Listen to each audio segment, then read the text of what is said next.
Kapwa raw may paglabag ang mga rallyista at mga pulis na nagkagirian kahapon sa harap ng tanggapan ng National Anti-Poverty Commission.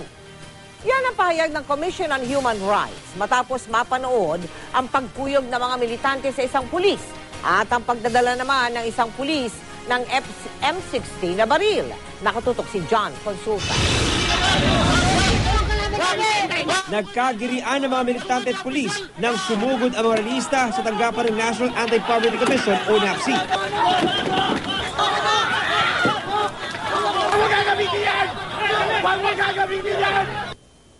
Pinanood ng CHR ang video ng gulo. Sabi ni Chairperson Eto Rosales, kapwa may paglabag ang magkabilang panig. Una, ang pagbibitbit ng isang pulis ng M16 sa rally sa gitna ng gulo. Ang mga rallyista naman, naging marahas din daw. You have your rights, but in as much as you have your right, you also have your responsibility. You should not abuse, your right to the point of trampling upon the rights of these people, the law enforcers themselves. Ang mga opisina, sagrado din yan eh. Dapat ginagalang natin. Kanina, naghain na ng reklamong human rights violation sa CHR ang mga nasaktang sina Superintendent Pedro Sanchez at PO1 Mark Epelicia.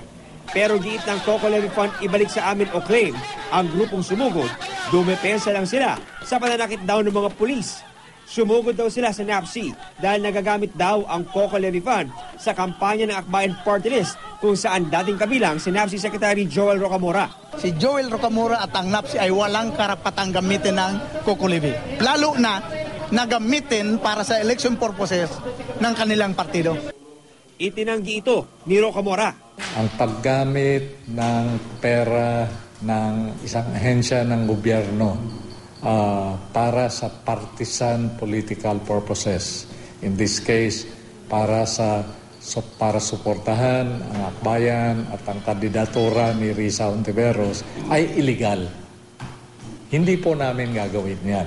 Nakausap ng GMA News si Hontiveros at iginiit niya, hindi raw niya magagawa ang ibinibintang ng grupo.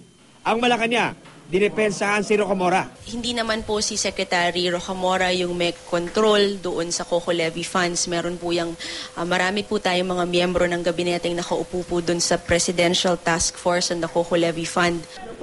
Kanina, muli nagkilos protesta ang mga militante mula Elliptical Road. Nagmarcha sila pa Mendiola. John Consulta, nakatutok, 24 oras.